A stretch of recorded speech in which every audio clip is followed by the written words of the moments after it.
નમસ્કાર મિત્રો, આજે આપણે વાત કરશું રાજપૂતાણી અને સંન્યાસી સાથે અમેરિકામાં બનેલી ઘટના પર.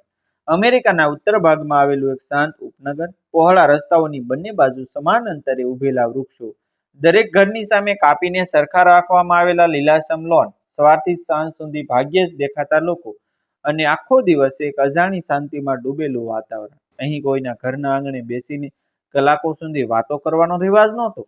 કોઈ દરવાજા પર ઊભું રહીને પાડોશીને બોલાવી લે એવી ટેવ નહોતી અને કોઈને કોઈના અંગત જીવનમાં ઝાંખી કરવાની ઉતાવળ પણ નહોતી.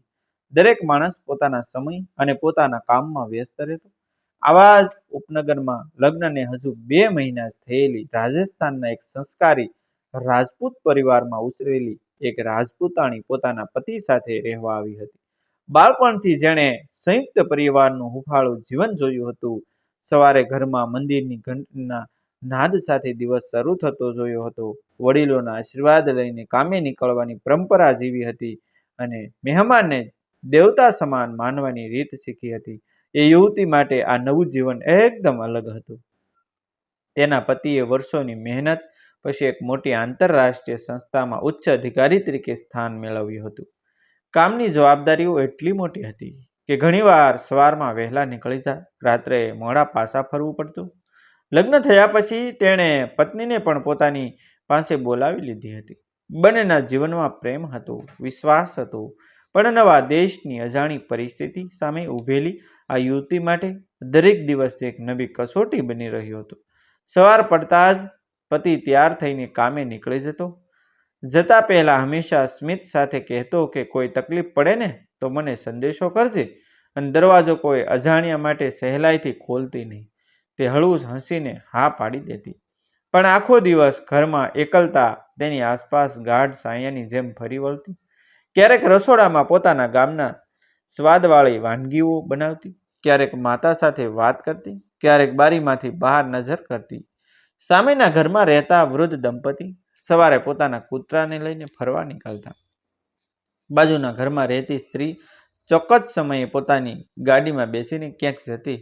સાંજે બાળકો સાયકલ ચલાવતા દેખાતા. પણ કોઈના ઘરે અચાનક આવી જાય એવું ભાગ્ય જ બનતું. તેને વારંવાર પોતાના ગામની યાદ આવતી, જ્યાં દરવાજો દિવસભર ખુલ્લો રહેતો. કોઈ પણ સગો કે પાડોશી આવી જાય તો પહેલા પાણી, પછી ચા અને પછી જ વાત શરૂ થતી હો. અહીં બધું જ વ્યવસ્થિત હતું, પરંતુ લાગણીના અવાજો બહુ ધીમા લાગતા હતા. તે દિવસે પણ બપોરનો સમય હતો. બહાર હળવો પવન ચાલતો હતો. ઘરમાં તેણે રસોઈ બનાવીને રસોડું ગોઠવી લીધું હતું. પછી ઘરના નાનકડા મંદિરમાં દીવો પ્રગટાવીને થોડું પ્રાર્થનામાં મન લગાવ્યું. એ જ સમયે અચાનક દરવાજાની ઘંટડી વાગી.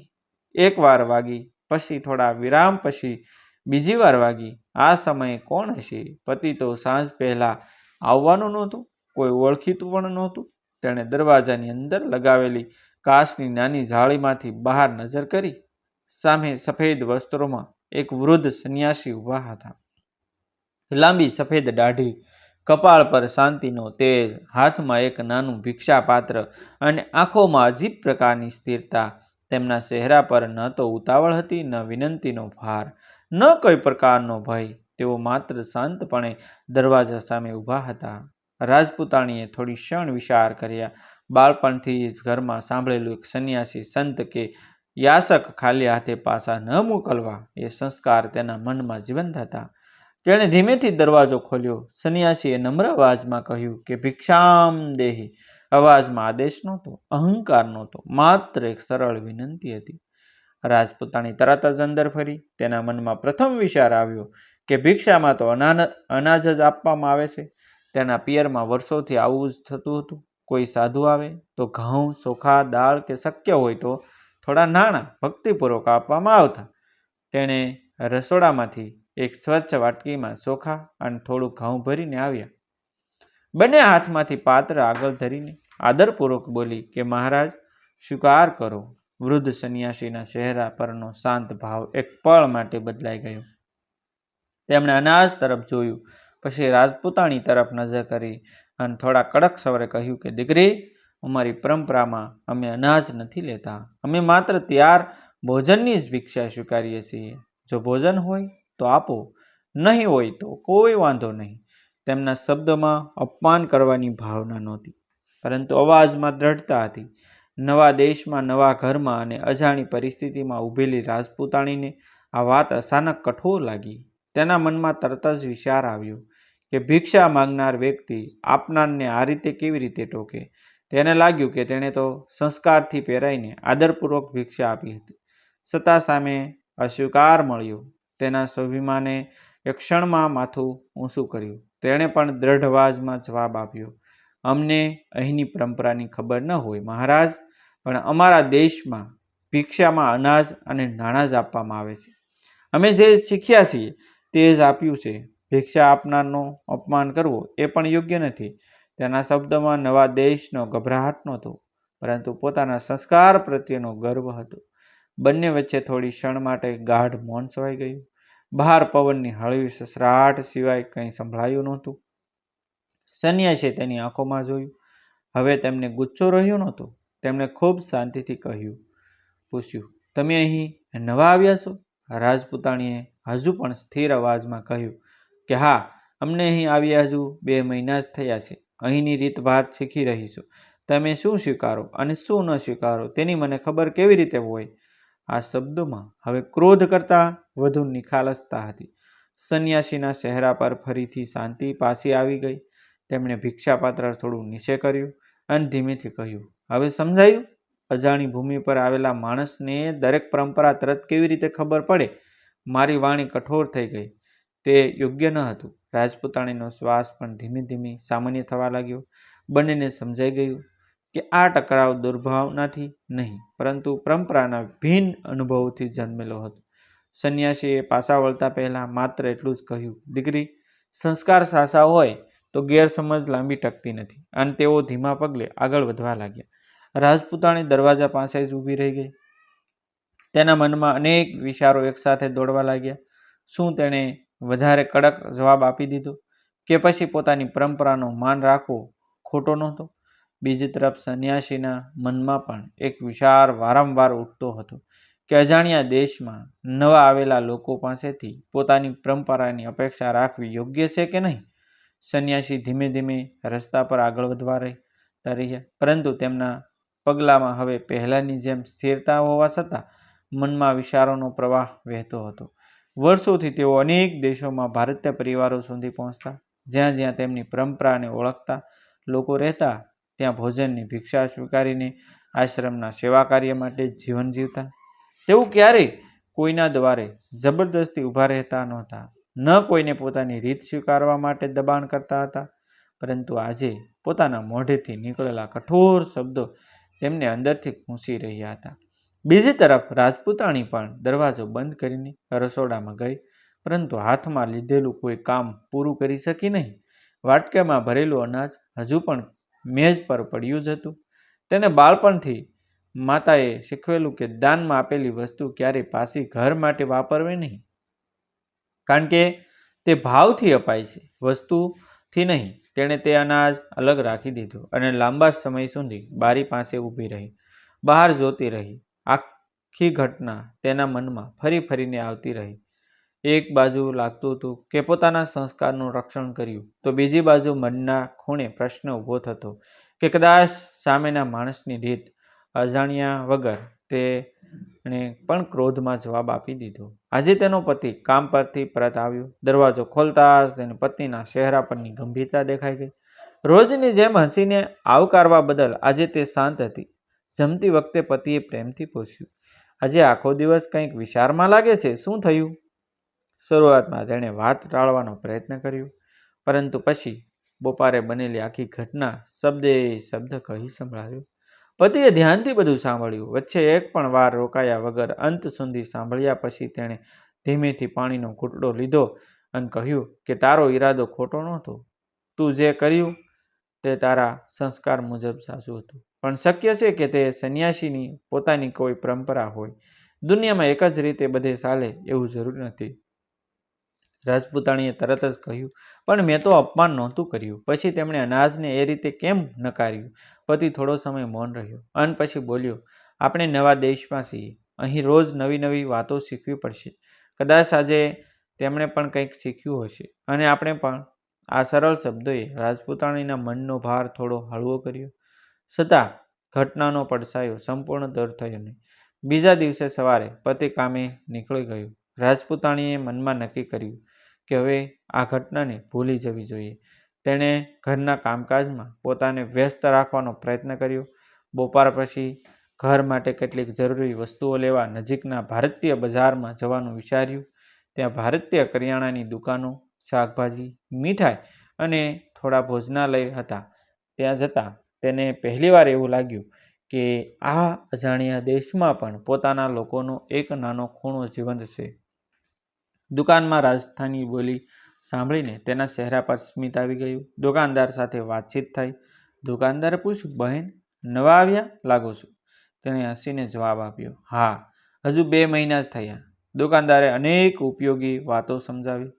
કયા વિસ્તારમાં ભારતીયો વધારે રહે છે, કયા મંદિરમાં શનિવારે ભજન થાય છે, કયા સ્થળે વડીલો ભેગા થાય છે. વાતો દરમિયાન રાજપૂતાણીએ સહજ રીતે પૂછ્યું, અહીં ક્યારેક સફેદ વસ્ત્રોમાં કોઈ વૃદ્ધ સંન્યાસી ભિક્ષા માંગવા આવે છે? દુકાનદારના ચહેરા પર તરત ઓળખાણનો ભાવ દેખાયો. તેણે કહ્યું, હા, ક્યારેક આવે છે, પરંતુ તેઓ સામાન્ય ભિખારી નથી. થોડા ભારતીય પરિવારો તેમને ઓળખે છે. સાંભળ્યું છે કે તે નજીકના એક નાના આશ્રમમાં રહે છે, જે ભોજન મળે તે લઈ જાય અને વૃદ્ધો તથા મુસાફરોને જમાડે છે. કોઈ પર દબાણ કરતા નથી. શાંત સ્વભાવના માણસ છે. આ વાત સાંભળીને રાજપૂતાણી થોડી ક્ષણ માટે મૌન થઈ ગઈ. તેના મનમાં ગઈકાલનો કડવો સ્વાદ ફરી જીવંત થઈ ગયો હતો. જો આ સાસુ હોય તો પછી તેમણે એ રીતે કઠોર શબ્દો કેમ બોલ્યા? દુકાનદારે આગળ કહ્યું, હું વર્ષોથી તેમને ઓળખું છું. ગુસ્સે થાય એવા તો નથી. કદાચ કોઈ ગેરસમજ થઈ હશે. રાજપૂતાણીના મનમાં હવે અફસોસનો પ્રથમ અંકુર ફૂટવા લાગ્યો. ઘેર પાછી ફરતી વખતે આખો રસ્તો તે એ જ વિચારમાં ડૂબેલી રહી. ઘરે પહોંચી તેણે રસોડામાં ભોજન બનાવતા બનાવતા નક્કી કર્યું કે જો ફરી ક્યારે એ સંન્યાસી મળે ને તો પહેલાં શાંતિથી તેમની વાત સાંભળાશે. બીજી તરફ એ સાંજે સંન્યાસી આશ્રમમાં પરત ફર્યા. આશ્રમમાં મોટો નહોતો. થોડા ઓરડા, નાનું રસોડું, પ્રાર્થના માટેનું સાદું મંડપ અને પાછળ શાકભાજી ઉગાડવાનો નાનો બગીચો. ત્યાં થોડા સેવકો રહેતા હતા. સાંજે સૌ ભેગા થઈ પ્રાર્થના કરતા અને પછી દિવસભરની સેવા અંગે ચર્ચા કરતા. એક યુવાન સેવકે પૂછ્યું, આજે ભિક્ષા ઓછી મળી? સંન્યાસીએ હળવું સ્મિત કરીને કહ્યું, ભોજન ઓછું મળ્યું છે, પરંતુ આજે જીવનનો એક મોટો પાઠ મળ્યો. બધાએ આશ્ચર્યથી તેમની સામે જોયું. તેમણે આખી ઘટના કોઈનું નામ લીધા વગર કહી. અંતે માત્ર એટલું જ ઉમેર્યું કે જ્યારે આપણે પોતાની પરંપરાને જ આખું સત્ય માનવા લાગી જઈએ ત્યારે અજાણતા અહંકાર જન્મે છે. આજે હું પણ એ ભૂલથી બચી શક્યો નહીં. તેમની આંખોમાં પસ્તાવો હતો. સેવકો મૌન થઈ ગયા. આશ્રમમાં ઘંટનો નાદ સંભળાયો, પરંતુ સંન્યાસીના મનમાં હજુ પણ એ રાજપૂતાણીના શબ્દો ગૂંજી રહ્યા હતા, અમને અહીંની પરંપરાની ખબર ન હોય. 3 દિવસ વીતી ગયા. રાજપૂતાણી હવે એ ઘટનાને ધીમે ધીમે ભૂલવા લાગી હતી. પરંતુ નસીબે જાણે બંનેની બીજી મુલાકાત પહેલેથી જ લખી રાખી હતી. તે દિવસે બપોર પછી અચાનક આકાશમાં કાળા વાદળો ઘેરાઈ ગયા. જોરદાર વરસાદ શરૂ થયો. રસ્તા ઉપર પાણી ભરાવા લાગ્યું. પતિએ સંદેશો મોકલ્યો કે આજે ઓફિસમાંથી મોડું થશે. રાજપૂતાણીએ બારી બંધ કરી અને રસોડામાં ગરમ ભોજન તૈયાર કરવા લાગી. એ જ સમયે ફરી એકવાર દરવાજાની ઘંટડી વાગી. ઘંટડીનો અવાજ સાંભળતા જ તેમના મનમાં પહેલી મુલાકાત વીજળીની જેમ ચમકી. તે ધીમે પગલે દરવાજા તરફ ચાલી, અંદરથી કાચમાં નજર કરી અને સામે ઊભેલી આકૃતિ જોઈને તેના શ્વાસ એક ક્ષણ માટે અટકી ગયા. દરવાજાની બહાર ફરી એ જ સફેદ વસ્ત્રો, એ જ ભિક્ષાપાત્ર અને એ જ તેજસ્વી ચહેરો વરસાદમાં ભીંજાતો ઊભો હતો. પરંતુ આ વખતે તેમની આંખોમાં કંઈક એવું હતું જે પહેલી મુલાકાતમાં નહોતું. ગાઢ વિનમ્રતા અને જાણે કોઈ અધૂરા શબ્દો પૂર્ણ કરવાની શાંત તૈયારી. રાજપૂતાણીએ એક ક્ષણ પણ વિલંબ કર્યા નહીં. તેણે તરત જ દરવાજો ખોલીને સંન્યાસીને અંદર આવવા વિનંતી કરી. સંન્યાસીએ શાંતિથી કહ્યું, આજે હું ભિક્ષા લેવા કરતાં પહેલાં ક્ષમા માંગવા આવ્યો છું. એ દિવસે મારી વાણીમાં કઠોરતા આવી ગઈ હતી. રાજપૂતાણીની આંખો પણ ભીની થઈ ગઈ. તેણે નમ્રતાથી જવાબ આપ્યો, ક્ષમા તો મને પણ માંગવી જોઈએ. મહારાજ, મેં પણ ક્રોધમાં જવાબ આપ્યો હતો. આપણે બંનેએ પોતાની પોતાની પરંપરાને જ સાચી માની લીધી હતી. ત્યારબાદ તેણે પોતાના હાથે ગરમ ભોજન પીરસ્યું. સંન્યાસીએ ભોજનને પ્રસાદ સમજીને સ્વીકાર્યું અને ભોજન પૂર્ણ થયા પછી આશીર્વાદ આપતા કહ્યું કે સંસ્કારનું મૂલ્ય ત્યારે જ રહે છે જ્યારે તેની સાથે વિનમ્રતા જોડાય, અહંકાર જોડાય. તો સારા સંસ્કાર પણ વિવાદનું કારણ બની જાય. એ શબ્દો રાજપૂતાણીના હૃદયમાં ઉતરી ગયા. થોડા દિવસો પછી રાજપૂતાણી અને તેના પતિ એ આશ્રમ સુધી ગયા. ત્યાં તેમણે જોયું કે ભિક્ષામાં મળતા ભોજનથી વૃદ્ધો, વિદ્યાર્થીઓ અને મુશ્કેલીમાં આવેલા મુસાફરોને નિઃશુલ્ક જમાડવામાં આવતા હતા. રાજપૂતાણીને સમજાયું કે સેવા કરવાની રીતો અલગ હોઈ શકે, પરંતુ સેવાનો ભાવ એક જ હોય છે. તેણે પણ સમય મળે ભોજન બનાવી આશ્રમમાં પહોંચાડવાનું શરૂ કર્યું. સંન્યાસી જ્યારે પણ મળતા ત્યારે હંમેશા એક જ વાત કહેતા કે પરંપરા માણસને જોડે તો તે ધર્મ છે અને માણસને તોડે તો તે માત્ર અહંકાર બની જાય છે. રાજપૂતાણીએ શીખ્યું કે નવા દેશમાં રહેવા માટે માત્ર ભાષા કે રસ્તા જ નહીં, લોકોની પરંપરાઓને સમજવી પણ એટલી જ જરૂરી છે. સંન્યાસીએ પણ શીખ્યું કે અજાણ્યા માણસને સમજાવતા પહેલાં તેની પરિસ્થિતિ સમજવી જોઈએ. એક નાનકડી ગેરસમજથી શરૂ થયેલી મુલાકાત અંતે પરસ્પર આદર, ક્ષમા અને માનવતાના સંબંધમાં ફેરવાઈ ગઈ. જીવનમાં સૌથી મોટી ભિક્ષા અનાજ કે ભોજન નથી, પરંતુ પોતાના અહંકારનો ત્યાગ છે. જે દિવસે માણસ પોતાના અહંકારને ઉતારી દે છે, એ દિવસે તેના હૃદયમાં સાચી ભક્તિ અને સાચી માનવતા જન્મે છે. ડિસ્ક્લેમર: આ વાર્તા સંપૂર્ણપણે મનોરંજન અને નૈતિક સંદેશના હેતુથી રચાયેલ એક કાલ્પનિક રજૂઆત છે. તેમાં દર્શાવેલા પાત્રો, સંવાદો, સ્થળો અને પ્રસંગોનો કોઈ વ્યક્તિ, સંસ્થા, દેશ, ધર્મ, પરંપરા અથવા વાસ્તવિક ઘટના સાથે સીધો સંબંધ માનવો નહીં. વાર્તાનો હેતુ માત્ર માનવતા, સંસ્કાર, વિનમ્રતા અને પરસ્પર આદરનો સંદેશ આપવાનો છે. જો કોઈ સામ્યતા જણાય તો તે માત્ર સંયોગ માનવી. આવા જ વિડીયો જોવા માટે અમારી ચેનલ સાથે બન્યા રહેશો. અમારી ચેનલને આપ સબસ્ક્રાઇબ કરી દેજો. થેન્ક યુ મિત્રો. મળશું આપણે એક નવા વિડીયો સાથે, એક નવી સ્ટોરી સાથે. ત્યાં સુધી આપ સૌનો આભાર. જય હિન્દ, જય માતાજી.